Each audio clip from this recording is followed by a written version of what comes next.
कंपनियों पे बात करेंगे। और ये हम सेगमेंट आज, हालांकि जो सेगमेंट हम अपलोड करते हैं उससे इतर इसको जो है 2-4-5 मिनट पे की बातचीत होगी और उस पर जो है बातचीत करेंगे। न्यू एज कंपनियों पे थोड़ी सी बात करना चाहेंगे।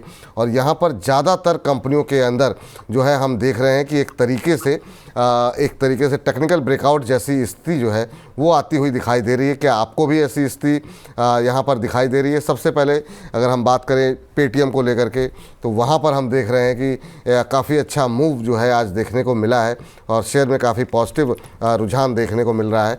अगर हम देखें भाव तो आज 2% के आसपास की अभी मजबूती है, 666.50 ये मौजूदा भाव देखने को मिल रहा है।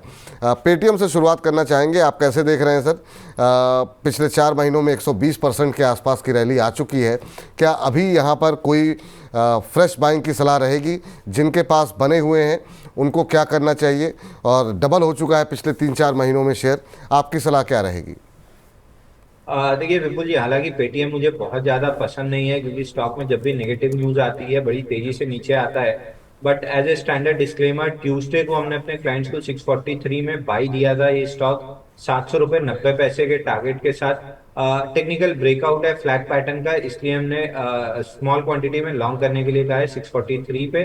700 रुपये 90 पैसे का इमीडिएट टारगेट है, उसके ऊपर 740 तक ये स्टॉक जा सकता है। पर्सनली अगर मुझसे पूछें क्या मैं पेटीएम ट्रेड करता, मैं बिल्कुल पेटीएम ट्रेड नहीं करता क्योंकि ये ओवरनाइट की जो रिस्क है, जहाँ पे अगर कोई खराब न्यूज आती है तो स्टॉक हो सकता है 10-12% नीचे भी खुल जाए। तो मैं जनरली ऐसी रिस्क नहीं लेता हूँ, लेकिन कुछ ट्रेडर्स हैं हमारे कंपनी में जो इस तरह की रिस्क लेने में हिचकते नहीं है, इसलिए हमने पेटीएम 643 पे रिकमेंड किया हुआ है। जी, बहुत लोग कह रहे हैं कि सर जिनके पास है उनको क्या करना चाहिए, क्योंकि सवाल काफ़ी हैं। और क्या अभी जो 750 का एक के आसपास जो एक रेजिस्टेंस देखने को मिल रही है, अगर उसको पार करता है तो लोगों का सवाल ये है कि क्या 800 के लेवल भी देखने को मिल सकते हैं सिर्फ टेक्निकल आधार पर? देखिए, एक खराब न्यूज इसमें आई थी जिसके बाद गैप डाउन खुला था, वो लेवल था 745, जहां से गैप डाउन जाते जाते ये 397 तक आया था। तो 745 तक ये स्टॉक जा सकता है, वहां पे गैप फिल हो जाएगा। 745 के ऊपर जाएगा नहीं कहना मुश्किल है, ये वहां पे जब पहुंच जाएगा तब प्राइस एक्शन वॉच करेंगे। बट करंट मूव में ऐसा लग रहा है कि गैप फिल होगा 745 तक, तो इसलिए हम एक बार के लिए 700-745 तक के टारगेट दे रहे हैं। बट अगेन मैं रिकमेंड करूंगा कि अगर आप कर भी रहे हैं तो बहुत स्मॉल क्वांटिटी में कीजिएगा। जिनके पास है वो तो कुछ नहीं कर सकते हैं, 745 का वेट कीजिए, लेकिन अगर आप फ्रेश बाई कर रहे हैं तो बहुत स्मॉल क्वांटिटी में कीजिएगा। ठीक, चलिए, तो ये राय निकल करके आ रही है पेटीएम के ऊपर। अगली कंपनी लेकर के आते हैं स्क्रीन पर, वो है जोमेटो। जोमेटो के अंदर भी काफ़ी सवाल हैं और बहुत सारे रिटेल पार्टिसिपेशन हम देखते हैं कि वॉल्यूम के लिहाज से काफ़ी ज़्यादा देखने को मिलता है और लोग इसमें काफ़ी ज़्यादा इंटरेस्टेड रहते हैं। पिछले 5 कारोबारी सत्र में करीब 15% से ज़्यादा का रिटर्न इस उतार चढ़ाव भरे बाज़ार के अंदर जोमेटो ने दिखाया है और कंपनी ने जो है करीब 2,15,000 करोड़ रुपए की मार्केट कैप भी क्रॉस कर ली है। तो न्यू एज कंपनियों पे हम बातचीत कर रहे हैं, इसमें जोमेटो का रुख काफ़ी महत्वपूर्ण है। 3.25% के आसपास की मजबूती यहाँ पर देखने को मिल रही है सर। और यहाँ पर क्या कुछ लक्ष्य यहाँ पर दिखाई दे रहे हैं? टेक्निकल चार्ट को देखें, क्या यहाँ पर ब्रेकिंग आउट फ्लैग फॉर्मेशन जैसी स्थिति यहाँ पर दिखाई दे रही है? अभी क्या 240 के आसपास का एक ब्रेकआउट दिख रहा है? आप कैसे देख रहे हैं और क्या इसके रेजिस्टेंस होंगे? क्या यहाँ पर टारगेट देखने को मिल रहे हैं? देखिए, जोमेटो में 29 जुलाई को वीकली चार्ट पे जो हाई लो बना था, कैंडल जो बनी थी उसके अंदर ही पिछले हम 6 हफ्ते से ट्रेड कर रहे हैं। करंट वीक को अगर मिला लें तो ये 6वां हफ्ता है जहां हम उसके अंदर ट्रेड कर रहे हैं। तो 278.70 ये हाई था। इसके ऊपर जैसे ही स्टॉक निकलता है इसमें बड़ा ब्रेकआउट बनेगा, ऊपर में टारगेट 320-322 तक के बनेंगे।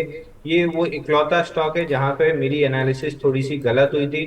पुल बैक जब आना स्टार्ट हुआ था तो मैं एक्सपेक्ट कर रहा था 210-220 की रेंज तक आएगा, लेकिन ये 240 से रिवर्स कर गया है। तो अब यहाँ से फ्रेश बाइंग तब करना चाहिए जब ये 279 के ऊपर सस्टेन करना स्टार्ट कर दे। 279 के ऊपर बढ़िया मिनी कॉइल का पैटर्न का ब्रेकआउट होगा वीकली चार्ट पे, 320 तक के टारगेट आराम से मिलेंगे। तो हम भी अपने क्लाइंट्स को 279 के ऊपर सस्टेन करने पे बाई कॉल इनिशिएट कराएंगे। आप अगर 1-2 दिन बाद अगर ये ब्रेकआउट सस्टेन होता है तो थोड़ा सा ध्यान में रखिए कि 279 के ऊपर सस्टेन करता है तो आउटराइट बाई करना चाहिए। 320 का पहला टारगेट रहेगा। जोमेटो अपने रडार पे रखिए आप लोग। और जोमेटो जो है 279 280 के आसपास अगर मजबूती के साथ तोड़ता है तो फिर ध्यान में रखिएगा कि फिर ये 300-320 के लेवल जो है यहाँ पर देखने को मिल सकते हैं। तो ये अपने रडार पे रखिए और इन लेवल्स का ध्यान रखिए। तो ये छोटी छोटी चीज़ें हैं जिसका कि ध्यान रखना चाहिए अगर आप ट्रेडर हैं तो। इस बीच एक और शेयर जिस पर कि हम बातचीत कर लेते हैं और वो है नाइका का। नाइका में भी जो है यहाँ पर एक तरीके से ट्रायंगल फॉर्मेशन जो है वो बनती हुई दिखाई दे रही है और अभी का जो मौजूदा स्तर जो है नाइका के अंदर देखने को मिल रहा है वो देखने को मिल रहा है करीब करीब 214 रुपये के आसपास। आज आधा % के आसपास की गिरावट ज़रूर है, लेकिन इस शेयर पे अगर हम नज़र डालें तो पिछले एक महीने में करीब 10% के आसपास की तेज़ी जो है वो आती हुई दिखाई दी है। नाइका एक और सर न्यू एज कंपनियों में से शामिल कंपनी, आप कैसे देख रहे हैं इसे? और 200 रुपये के आसपास का एक बेस यहाँ पर बनता हुआ दिखाई दिया है।